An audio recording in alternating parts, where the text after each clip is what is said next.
nag-alala nung nakita ko yung babaeng yun eh. Alam kong hindi siya saseryosohin ng aking anak. Bawiin mo yung sinabi mo, ah. Huwag mo yung insultohin ng girlfriend ko. Mahal ko si Rosalinda. Siguraduhin mo lang na hindi na talaga kayo nagkikita. Dahil sa oras na malaman ko, saka ako lalayas at hindi na ako magpapakita kayo. At kapag nangyari yun, ikamamatay yung inay. Sino ho ba kayo? Ako ho si Fermin! Nangihinayang lang ako. Hindi ako nakilala ng inay mo bilang ako. Kapag malayo ako sa'yo, lagi mo ako makalala.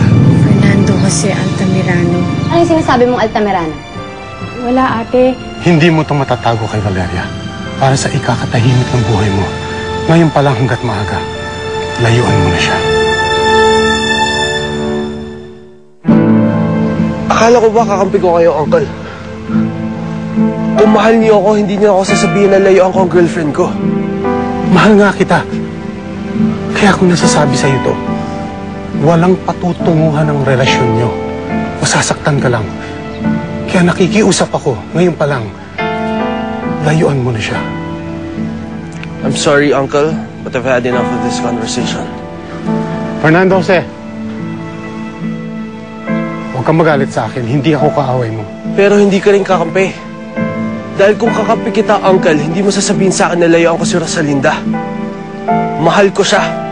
At handa akong ipaglaban siya kahit na kanino. Kahit sa mama mo, hindi mo kaya, Fernando Jose. Hindi mo kakayanin si Valeria. At sino may sabi hindi ko kaya, Uncle? Buhay ko to. Desisyon ko ang masusunod. At handa akong ipaglaban si Rosalinda kahit na kanino. Kahit kay mama pa.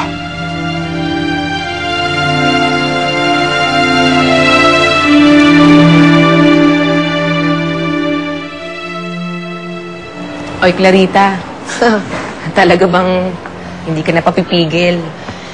Alam mo, Soledad, ilang araw na lang, makakalaya na ako.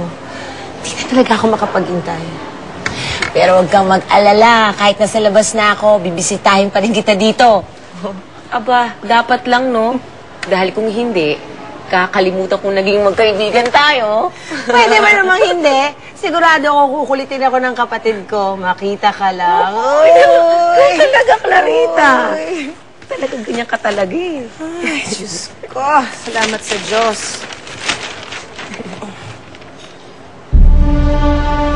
Soledad, bakit? Nandito ang dalawang taong nagpahirap sa buhay ko. Si Alfredo del Castillo at Valeria Altamirano. Valeria? Kuya Alfredo. Nag-usap na kaming dalawa ni Fernando Jose. At paano niya tinanggap yung mga sinabi mo sa kanya? Wala namang kami naging problema. Mukhang nakinig naman siya. Good. Mabuti naman at hindi ko na po problemahin yung kinalolokohan niyang babae. Ito lang mo ba kukunin nyo? Baka gusto mong dagdagan pa. Okay na yan? Lorenzo, magkano ba lahat? 650. May discount na yan. Ay, pinasakyan kita, ha? Aldo? Tulungan mo na, orderin mo na doon sa tricycle. Ha? Para huwag siya mahirapan.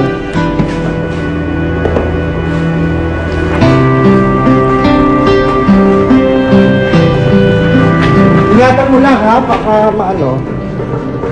Yan. Oh! Rico, anong ginagawa mo dito? Ang init-init, oh. Masusunog ang balat mo. Mabuti pa doon tayo sa loob. Masayin mo ako. Aldo, ikaw na magtapos. So, sige na. Si Ninong talaga, oh. Basta dito naman. Ano ba naman yan si boss? At iba naman office supplies, tayo pang inutusan. Pwede naman sa messenger na lang. Pwede mo maiwan na lang ako. Ikaw na lang kaya maghanap, ha? Dito na lang ako kasi sakit na ng paa ko eh. Balik ka mo na lang ako dito, ha? Oh, siya.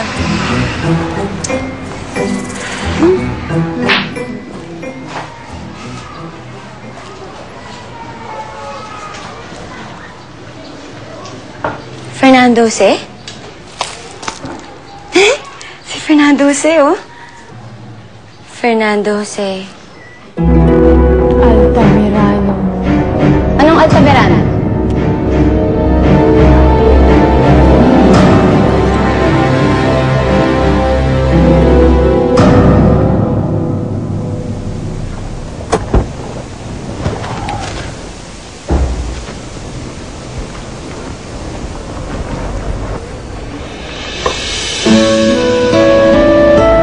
Hi, Rosalinda.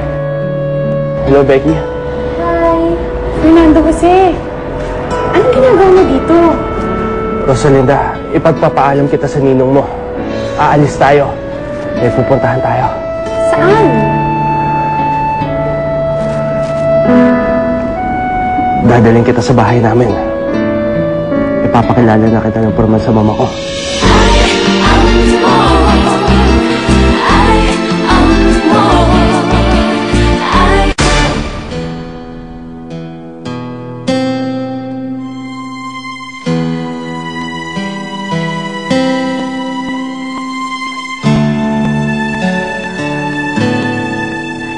Paano?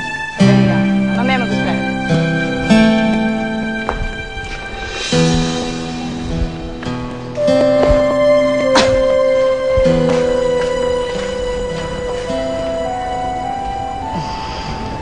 Soledad. Oh, Belen. Bakit? Nag-uusap kami kanina ng mga kaselda ko. May isa pang grupo nagpaplanong tumakas. Sasama kami. Tatakas kami. Sama ka kami. Pedra, sinabi ko naman sa'yo na wala dito si Rosalinda. Eh, saan po ba napunta yung babaeng yun? Aba, malay ko. Tsaka bakit ka nagagalit? Anong problema? Wala po kayong pakialam. Aba. Basis na babae ito, hindi man lang nagpaalam sa akin. Makarya? Po. Ano to? Ang dami-dami niyo namang handa, Lupita. Ako lang naman yung papakainin ninyo. Ma'am, tumawag daw ho kasi si Sir Fernando Jose. May bisita daw ho kasi ang darating, kaya magluto daw ho kami ng marami. Bisita? Opo. Bakit hindi ko alam yun? Buti na lang po hindi niyo sinabing magkasama si Rosalinda at si Fernando Jose. Ay, pero dito bakit kaya siya galit? Aba, ewan ko. Magkano ko sa buhay ng babaeng yan? Ako pa tatanungin mo.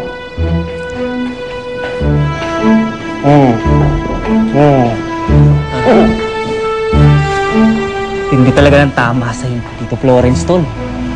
Alam mo, kung ako sa'yo, papatulang ko na yan. Para man, hinahututang ka, di ba? Hoy, hindi ako ganun. Tsaka isa pa, nakikisamahan ko lang naman si Tito Florence eh. Isa pa, may iba na akong nagugustuhan eh. Sino?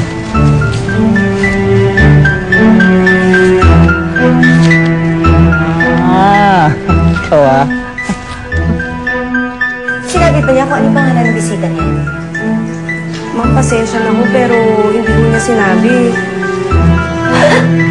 At hindi mo man lang tinanong? Pinairal mo na naman yung kabobohan mo?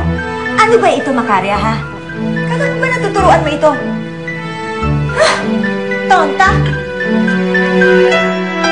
Ito yung transcripts ng mga court hearings ni Soledad. Kompleto to. Good. Kasi hinihingi na ni Uncle to. I-review na kasi nila yung kaso ni Soledad.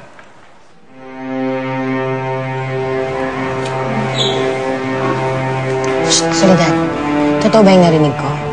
Na nagpaplanong tumakas na yung mga kasamahan natin dito? Oo, Clarita. Binulungan nila ako kanina, kaya nalaman ko.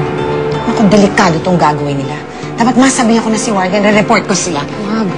Huwag, Clarita. Huwag kang magsusumbong. Huwag mo itong i-report. Kasi